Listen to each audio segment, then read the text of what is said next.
오늘 우리가 읽은 말씀 6절에 보면 좋은 것이라고 되어 있고요.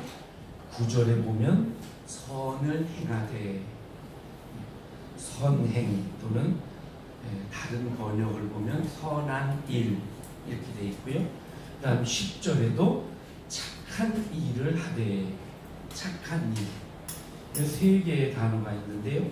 좋은 것, 선, 착한 일.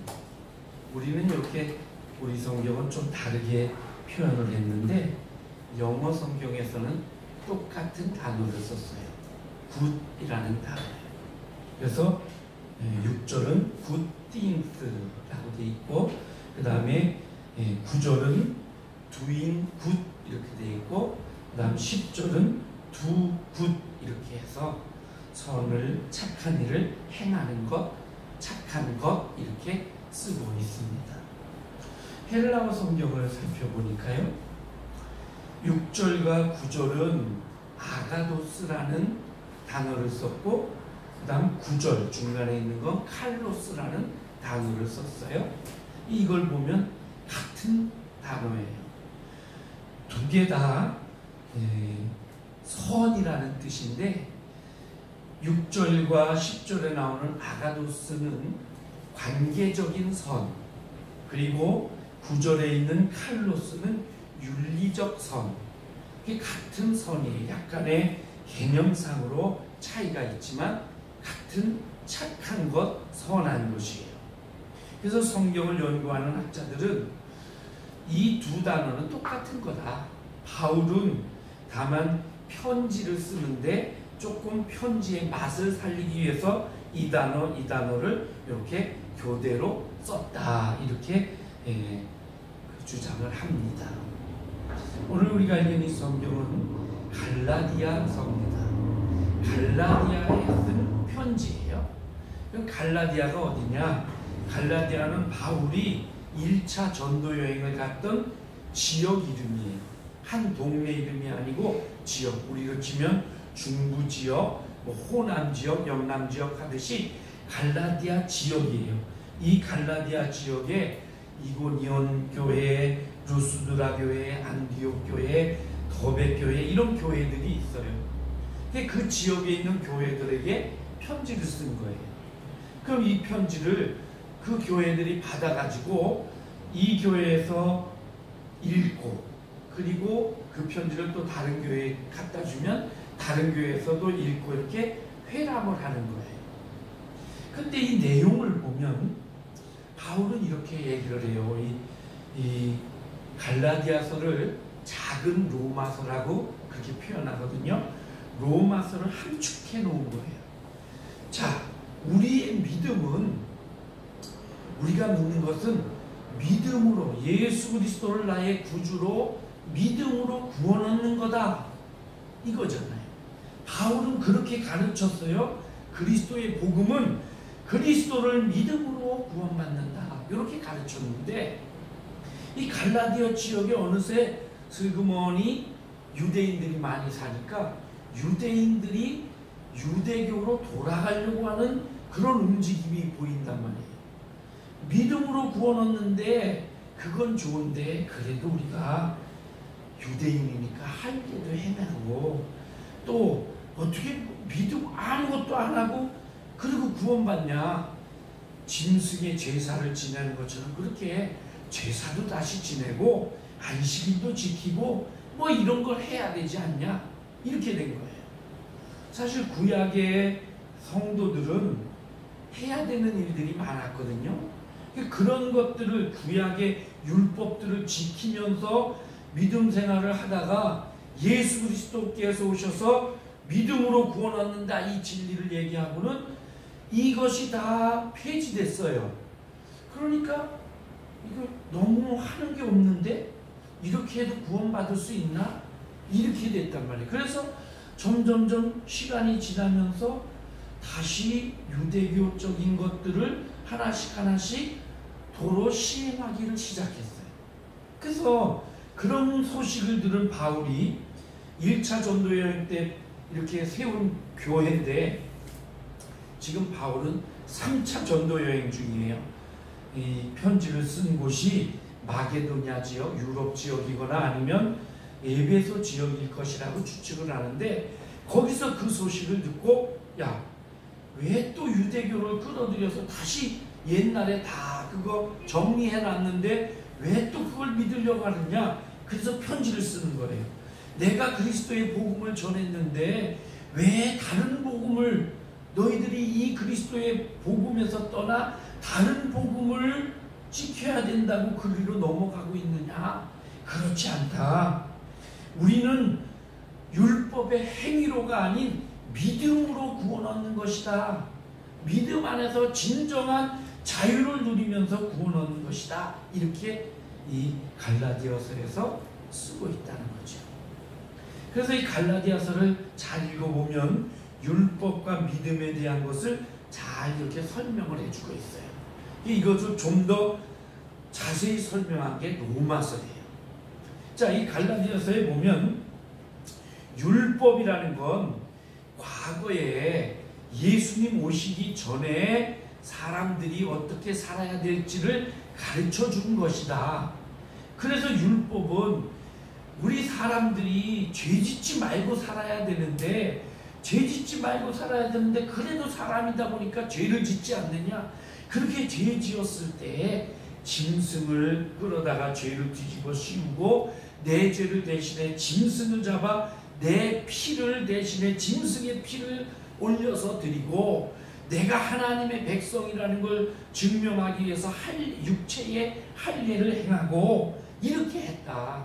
그런데 이 율법은 예수님 오시기 전까지 우리를 하나님께로 인도해 주는 그런 초등교사에 불과하다. 이제 예수님이 오셔서 이 모든 걸 해결해 주셨다. 짐승의 피로 드리던 그 제사를 예수 그리스도께서 단번에 십자가에 죽어주심으로 짐승의 제사는 더 이상 필요 없게 됐고, 육체의 할례를 받음으로 너희가 하나님의 백성이라는 표시를 하고 있었지만, 이제는 성령이 오셔서 우리를 성령으로 인치심으로 하나님의 백성이 되게 하셨고, 이것을 믿는 자는 구원받고 하나님의 백성으로 죄의 문제를 해결하고 사는 거다. 그런데 왜 다시 할례 받아야 돼? 다시 우리가 제사 지내야 돼? 이렇게 하고 있느냐? 그러지 마라. 이렇게 얘기하는 거예요. 율법을 옹호하는 것도 아니고 율법을 폐기하는 것도 아니에요. 율법을 그러면 다 없애버리느냐? 아니다. 예수님은 율법을 완성하러 오신 분이고, 그래서 율법 그것을 우리가 그 조항을 지킬 것은 아니지만 율법이 주는 정신은 가지고 살아야 된다. 즉 하나님의 백성으로 선을 행하며 살기를 힘써야 된다. 그래서 그 선을 행하기를 힘쓰는데 그래도 안 돼서 죄 지으면, 과거에는 양의 피를 드렸지만 이제는 예수 그리스도의 공로를 의지하고 예수 그리스도께 회개하면 된다. 본문은 그 얘기를 쭉 쓰면서 이제 결론적으로 6장 결론이 6장에 쭉 나와 있는데, 우리는 믿음으로 사는 구원받은 자들이다.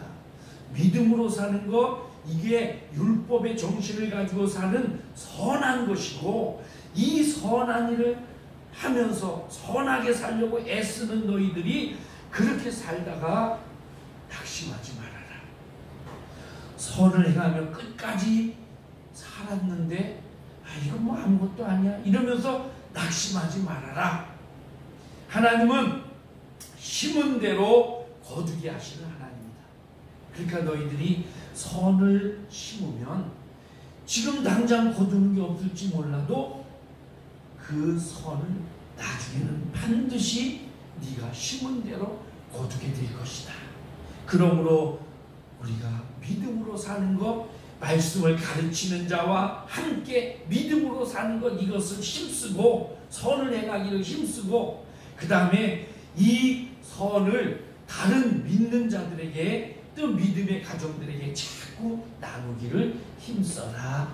이렇게 권면하는 것입니다.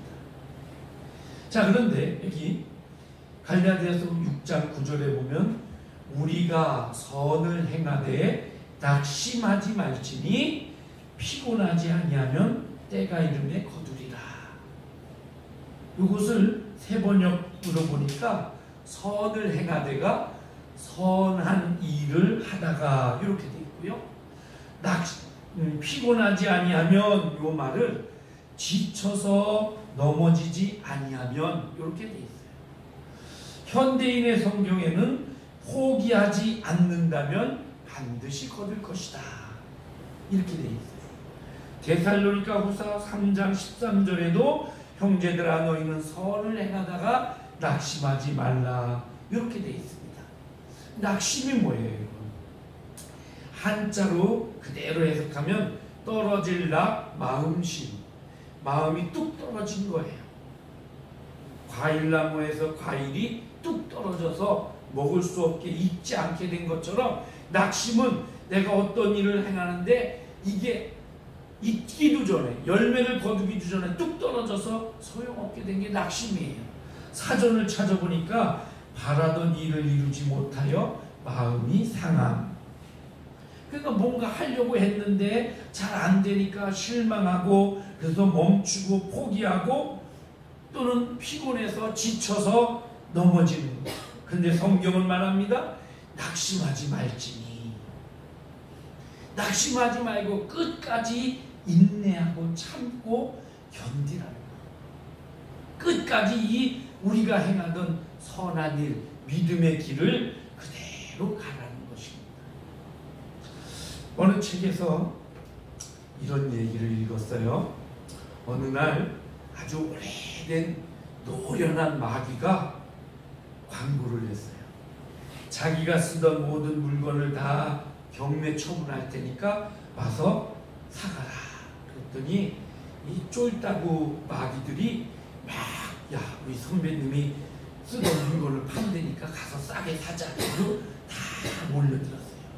거기 가보니까 뭐 거짓도 있고 음란도 있고 무슨 불평도 있고 궤변도 있고 뭐 이런 것들이 막 가격표가 쫙 붙어 있는데 그래서 이것저것 둘러보면서 야 이거 살까 저거 살까 이러고 있는데 저쪽 안쪽에 보니까 하나 이렇게 딱 써붙어 있는 게 이것은 팔지 않음 논세일 이렇게 써 있단 말이죠. 그래서 그 선배 마귀한테 물어봤어요. 선배님 이게 뭔데 이건 안 팝니까?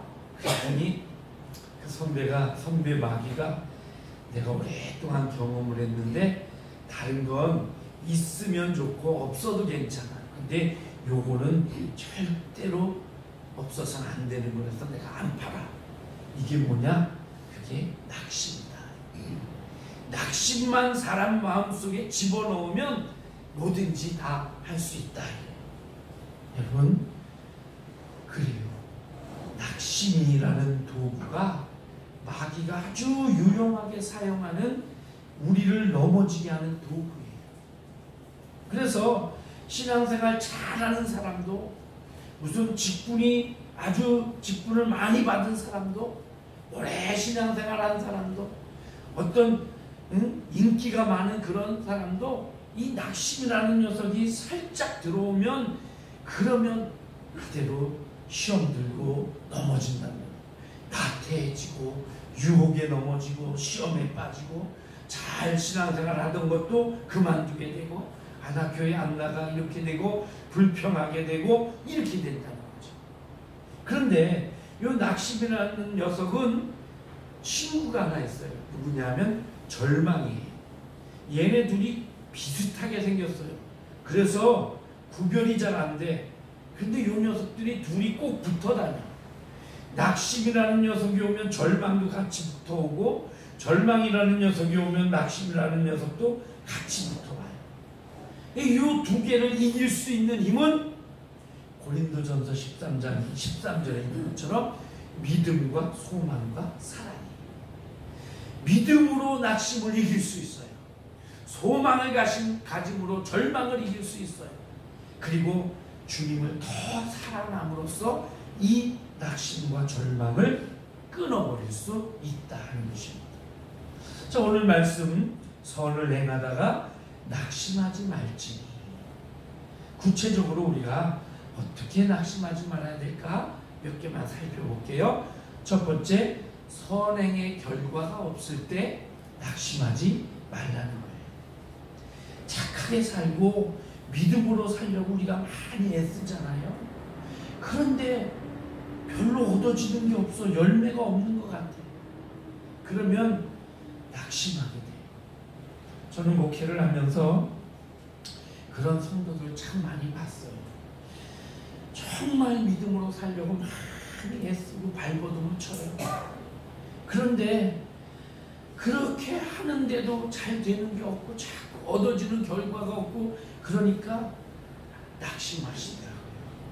실망해가지고 포기하더라고요. 아유, 난 이제 더 이상 못하겠어. 그래서 신방을 가서 다시 힘을 내라고 그래도 잘 안 되는 때가 많아요. 근데 여러분, 반드시 하나님은 심은 대로 거두게 하시는 분이에요. 오늘 본문의 7절에 그랬잖아요. 스스로 속이지 말라. 하나님은 만홀히 여김을 받지 않는다. 업신여김을 당하지 아니하시는 분이다. 하나님은 우리 속을 다 들여다보고 계시기 때문에 겉으로만 잘 믿는 척하고 겉으로만 이거 아니고 진심으로 그렇게 하는 자, 그런 자에게는 하나님께서 무엇으로 심든지 반드시 그대로 거두게 하신다. 그러니까 우리는 끝까지 이 믿음의 선한 행위를 심는 것을 계속해야 된다는 거예요. 그런데 또 하나 있어요. 선행만 심은 그대로 거두는 게 아니고 악행도 심은 대로 거두게 된다는 거예요. 그러므로 우리는 열심히 선을 심기를 애써야 돼요. 우리 농사는 1년 후에 거두지요. 우리가 어떤 회사를 차리거나 어떤 사업을 하면 몇 년 후에 그 결과를 보잖아요. 근데 이 선행은 그렇지 못할 수도 있어요. 평생 못 거둘 수도 있어요. 10년, 20년 걸릴 수도 있고요. 어떤 때는 내가 못 거뒀는데 내 자식 때에서 거둘 수도 있어요. 어쨌든 하나님은 언젠가는 거두게 하신다는 거예요. 우리 젊은 청년 여러분 지금 선을 심기를 힘써야 돼요. 지금 정치인들 이런 분들 보세요. 과거에 철없을 때 이럴 때에 한순간에 잘못 심어놓은 것 때문에 지금 뭐를 하려고 하니까 그게 자꾸 와서 걸리적거리고 나를 끌어당겨. 그러니까 뭐 좀 높은 자리에 세워주려고 해도 걸리는 게 있어가지고 못하잖아요. 선을 심기를 자꾸 애써야 된다는 거예요. 9절에 선을 행하되 낙심하지 말지. 우리가 때가 이름에 거두리라. 우리가 기진맥진해서 좌절하고 쓰러지지 않는다면 반드시 거두게 해주신다. 고린도전서 15장에 보니까 그러므로 내 사랑하는 형제들아 견고하여 흔들리지 말며 항상 주의 일에 더욱 힘쓰는 자들이 되라. 이는 너희의 수고가 주 안에서 헛되지 않은 줄 알미니라. 또 히브리서 10장에서 보면 그러므로 너희가 담대함을 버리지 말라. 이것이 큰 상을 얻게 되리라. 오직 나의 의인은 믿음으로 말미암아 살리라. 또한 뒤로 물러가 침륜에 빠지는 자, 멸망할 자가 아니라 우리 영혼이 구원함에 이르는 믿음을 가진 자니라. 우리가 그런 자들이다. 그러니까 내가 믿음의 선한 일을 하면서 사는 것, 열매가 안 보인다고 낙심하지 말라. 두 번째는 주님의 일 하다가 낙심하지 말라는 거예요. 주님의 일, 어떤 사람은 여러 가지 주의 일을 봉사를 해요. 근데 그렇게 하다가 힘이 들어서 그냥 번아웃 돼버려요. 그러지 마시라는 거예요. 힘이 들면 한두 가지 내려놔도 돼요. 그렇게 하면서 주님의 일 하면서 끝까지 승리해야지. 주님의 일 열심히 하다가 나 아무도 알아주지 않네? 그러면서 낙심하지 말라는 거예요. 바울이 에베소서를 보면 3장에 에베소 교인들에게 이렇게 말합니다. 그러므로 너희에게 구하노니 너희를 위한 나의 여러 환난에 대하여 낙심하지 말라. 이는 너희의 영광입니다. 바울이 지금 로마 감옥에 갇혔어요. 복음을 전하다가 결국 로마에까지 끌려가서 감옥에 갇혀 있어요. 이 소식을 들은 에베소 교인들이 아이고, 우리 교회를 세운 목사님, 바울 목사님, 그분이 복음을 전하면서 막 다니며 복음을 외치고 기적을 행하고 이래야 되는데 그러다가 지금 감옥에 갇혔대. 아유, 이게 어떻게 된 거야? 한두 명씩 낙심을 한단 말이죠. 바울이 그걸 알고 편지를 쓰는 거예요. 내가 너희들 때문에 또는 복음 때문에 당하는 이 환난에 대해서 너희들 낙심하지 마라. 이게 너희의 영광이고 나의 영광이고 하나님의 영광이다. 옥중에 있다고 하는 이것 때문에 너희들이 낙심하는 것 같은데 그러지 마라. 내가 이렇게 옥중에 갇힌 것은 하나님의 영광을 드러내는 것이니까 낙심하지 마라. 우리가 주님의 일하면서 때로는 잘 안 되고 힘들고 그래도 낙심하지 마셔야 돼요. 바울은 전도의 길이 막혀도 낙심하지 않았어요. 전도하다가 매를 맞아도 낙심하지 않았어요. 끝까지 하나님의 뜻을 기다리면서 그렇게 했다는 거예요. 세 번째는 기도하다가 낙심하지 말라. 사무엘상 12장에 보면 사무엘이 이렇게 말합니다. 나는 너희를 위하여 기도하기를 쉬는 죄를 여호와 앞에 결단코 범하지 아니하고 선하고 의로운 길을 너희에게 가르칠 것이다.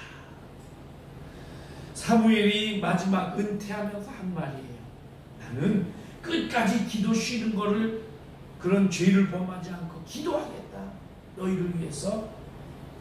기도하다가 이 사무엘도 낙심할 일이 많았어요.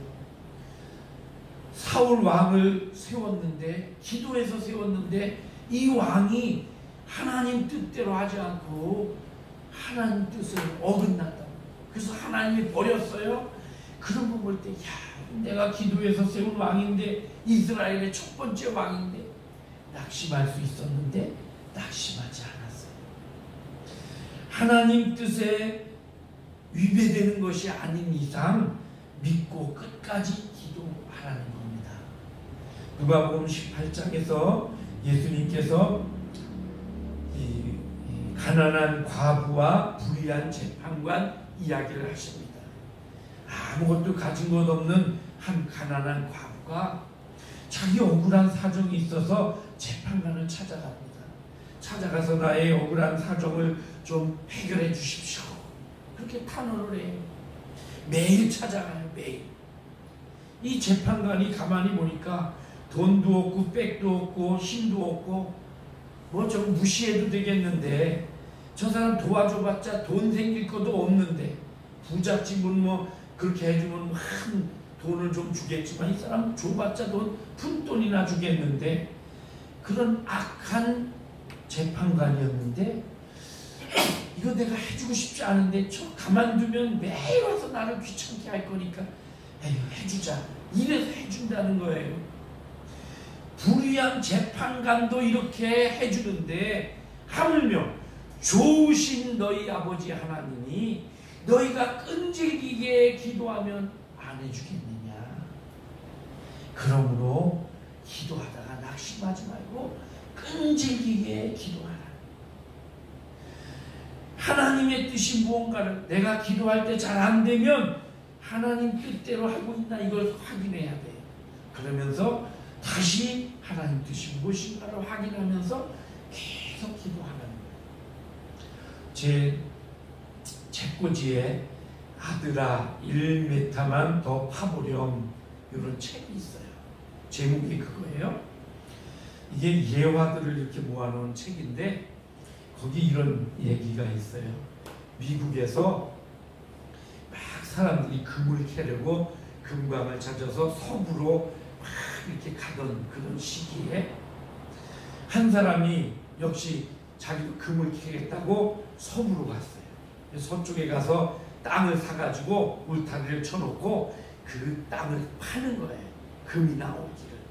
아들도 불러서 같이 땅을 파면서 평생을 그렇게 살았는데 금을 못 캤어요. 그렇게 금을 캐다가 결국은 이제 나이 많고 병들어서 죽게 됩니다. 그래서 죽기 전에 아들을 불러놓고 이제 나는 죽을 것 같다. 그러니까 아들이 아버지가 평생 이거 하셨는데 이제 아버지 돌아가시면 저 이거 다 팔고 다시 저는 고향으로 돌아가겠습니다. 그러니까 이 아버지가 아들아 1m만 더 파보고 그리고 가라 이렇게 유언을 하고 돌아가셨어요. 아들이 그냥 다 팔아버리고 가고 싶은데 아버지가 평생 해도 안 되는 건데 아버지가 1m만 더 파보고 가라 그러니까 아버지 유언대로 해야지 뭐 어떻게. 그래서 1m만 더 파겠다고 팠더니 1m가 못 돼서 금맥이 터져나오고 금을 캤다는 거예요. 여러분, 하나님께서 어쩌면 여러분과 저에게 그렇게 말씀하시는지 몰라요. 아들아, 기도하다가 낙심되느냐? 1m만 더 파봐라. 낙심하지 말고 조금만 더 그렇게 기도하면 금맥이 터질 거다. 기도하다가 낙심하지 마세요. 반드시 기도가 내 뜻대로 되는 게 아니에요. 내 뜻대로 안 될 수도 있어요. 다른 결과를 얻을 수도 있어요. 또는 아까 얘기한 것처럼 더디게 나는 당장 해달라고 하는데 10년, 20년 있다가 될 수도 있어요. 또는 응답되지 않을 수도 있어요. 그래도 우리는 믿고 하나님이 해주실 거라고 믿고 기도해야 돼요. 낙심하지 말고 기도해야 돼요. 네 번째는 악인들이 흥할 때 낙심하지 말라는 거예요. 우리 주변에는요 나쁜 사람이 참 많아요. 저는 그런 거 참 복지 이거 하면서 많이 느꼈어요. 정말 착한 사람도 많은데 나쁜 사람도 정말 많아요. 그런데 그렇게 수단 방법을 가리지 않고 나쁜 일을 하면서 그렇게 사는데 그런 사람이 좀 못 살았으면 좋겠는데 잘 살아. 그러니까 막 화가 나. 특히요 어느 도시나 이런 데 가보면 이런 게 있어요. 이단 교회 있잖아요. 무슨 여호와 증인이나 이 하나님의 교회, 요새 그게 많아요. 하나님의 교회, 이건 안상홍 증인회라는 교회인데 어머니 하나님 주장하는 거예요. 무슨 하나님이 우리가 하나님 아버지 이렇게 부르는 거, 이게 여러분 하나님 아버지를 남자라고 그렇게 부르는 거 아니잖아요. 그 권위를 높여드리고 그렇게 부르는 거지. 그런데 하나님이 왜 아버지만 있느냐? 어머니 하나님도 있다. 이런 엉터리 소리를 하면서 교인들을 미혹한단 말이에요. 그런데 그런 이단들이 어느 도시나 가보면 아주 좋은 자리, 그런 자리 크게 건물을 지어가지고 딱 그렇게 세워져 있어요. 참 저렇게 좋은 자리에 좋은 건물을 저렇게 짓고 있는데 그게 이단이란 말이에요. 그러니까 막 속이 상해요. 안 믿는 사람들은 그렇게 커서 잘 막 사람들이 몰려들고 건물도 크게 짓고 이런 거 보면 잘 모르니까 저것도 다 같은 종교다 이렇게 착각할 거 아니에요. 그래서 그냥 하나님 왜 저런 것들을 저렇게 부흥하게 둡니까? 우리 교회나 부흥시켜 주시지 이런 생각이 든단 말이죠. 그런데 그것까지도 내 관점이고 하나님의 관점은 다를 수가 있어요. 그러니까 속은 터지지만 하나님께 맡기는 거지. 잠언에 보면 너는 행악자의 득의함을 인하여 분을 품지 말고 악인의 형통을 부러워하지 말라. 시편 37편에도 보면 행악자를 인하여 불평하지 말며 불의를 행하는 자를 투기하지 말지어다. 저희는 풀과 같이 속히 배임을 부를 것이며 푸른 채소같이 세잔할 것입니다. 우리 생각은 그냥 당장에 그런 것들, 악한 자들 왜 저렇게 떵떵거리고 잘 사나 그냥 탁 망해버리게 하고 이게 우리 생각인데 하나님은 그런 거 가지고 속 졸이고 그거 가지고 막 화내고 분을 품고 이러지 말라. 그러면서 뭐라고 말씀하시느냐? 여호와를 의뢰하고 너는 성을 행하라. 너의 길을 여호와께 맡겨라. 그리하면 저가 이루시고 내 공의를 정오의 빛같이 해주시겠다. 여호와 앞에 잠잠하고 참아 기다리라. 불평하지 말라. 저들은 속히 끊어질 것이니 네가 그곳을 자세히 살필지라도 없으리로다. 결국은 없어질 거다. 그러니까 지금 당장 있는 거 보고 막 속상해하지 마라. 길게 멀리 봐라. 멀리 보는데 언제까지 멀리 보냐? 심판날까지 보세요. 심판날 되면 다 한 번 죽는 것은 사람에게 정한 것이요 그 후에는 심판이 있습니다. 하나님의 심판에 의해서 결국 다 밝혀질 것이기 때문에. 마지막 다섯 번째는 이유가 없는 고난이 올 때 낙심하지 말라. 욥기서에 보면 욥은 고난받을 이유가 없는데 고난을 당했어요. 그런데 낙심하지 않았어요. 그래서 욥을 훌륭한 믿음의 사람이라고 하는 거예요. 이유 없이 고난이 와요. 하나만 오는 게 아니고 욥처럼 몇 개가 겹쳐서 와요. 재산 잃어버리고 자식도 잃어버리고 부인도 도망가고 거기다 자기 몸에 병까지 나. 그래도 그것 때문에 낙심하지 마라. 야고보서 5장에 형제들아 주의 강림하시기까지 길이 참라. 농부가 땅에서 나는 귀한 열매를 위해서 길이 참고 이른비 늦은비를 기다리는 것처럼 너희도 길이 참고 마음을 굳게 하라. 보라 인내하는 자를 우리가 복되다 하나니 너희가 욥의 인내를 들었고 주께서 주신 결말을 보았거니와. 욥의 결말을 보지 않았느냐? 끝까지 고난이 와도 잘 참아라. 히브리서 12장은 또 말합니다. 아들들에게 고난인 것 같이 너희에게 고난이 내 아들아 주의 징계하심을 경히 여기지 말고 꾸지람을 받을 때 낙심하지 말아라. 욥처럼 하나님께서 우리에게 이유 없는 고난을 주실 때는 세 가지 이유가 있어요. 우리 믿음을 확인하기 위해서, 또는 더 큰 어떤 사명을 주시기 위해서, 또는 우리가 더 주님과 밀접한 관계를 이루게 하기 위해서. 욥도 관념적으로 신앙생활 했는데 이 고난을 견디고 난 뒤에 내가 주를 나의 눈으로 보나이다. 직접 체험적인 실제적인 신앙으로 변화된 거죠. 하나님도 우리에게 그런 고난을 주시는 것은 이런 이유들이 있다. 호랑이가 자기 새끼를 강하게 키우기 위해서 절벽으로 막 떨어뜨리기도 하고 이러는 것처럼, 독수리가 자기 새끼를 막 공중에서 떨어뜨렸다가 다시 받고 하는 것처럼 하나님께 쓰임받기 위해서 우리는 이런 고난들을 때로는 당하기도 한다. 성경을 잘 살펴보세요. 하나님께서 주는 연단 없이 쓰임받은 자들이 없어요. 아브라함도 그랬고 요셉도 모세도 다니엘도 다 이유 없는 고난을 당하고 나서야 쓰임받았다.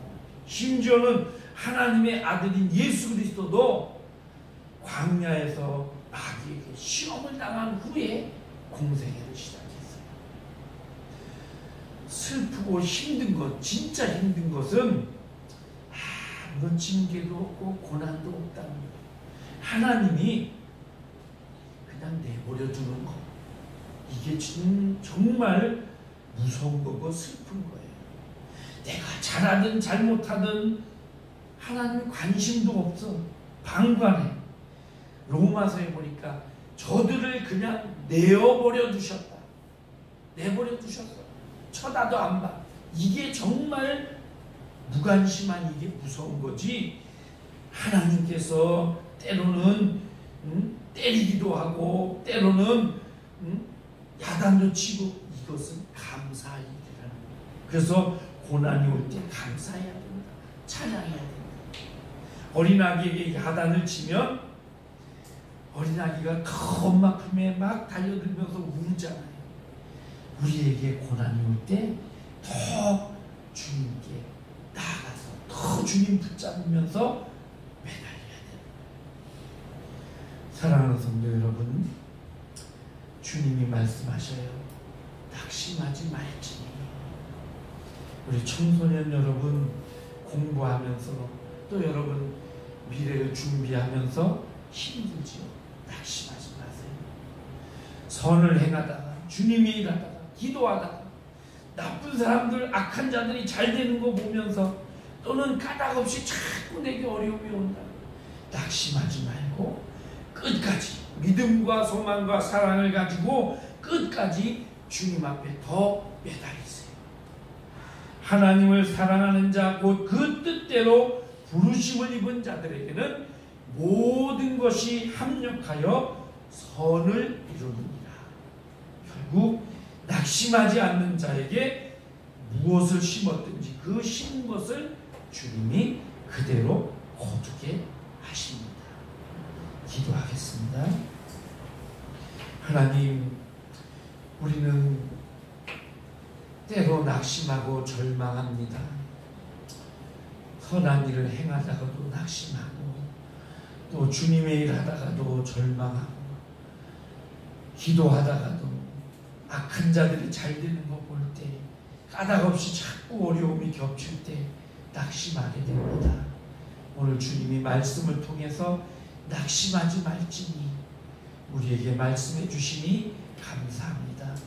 낙심하지 말고 끝까지 믿음을 가지고 소망을 가지고 주님을 더 사랑하면서 그렇게 승리하는 우리 모든 성도들이 되게 해 주옵소서. 예수님의 이름으로 기도하옵나이다. 아멘.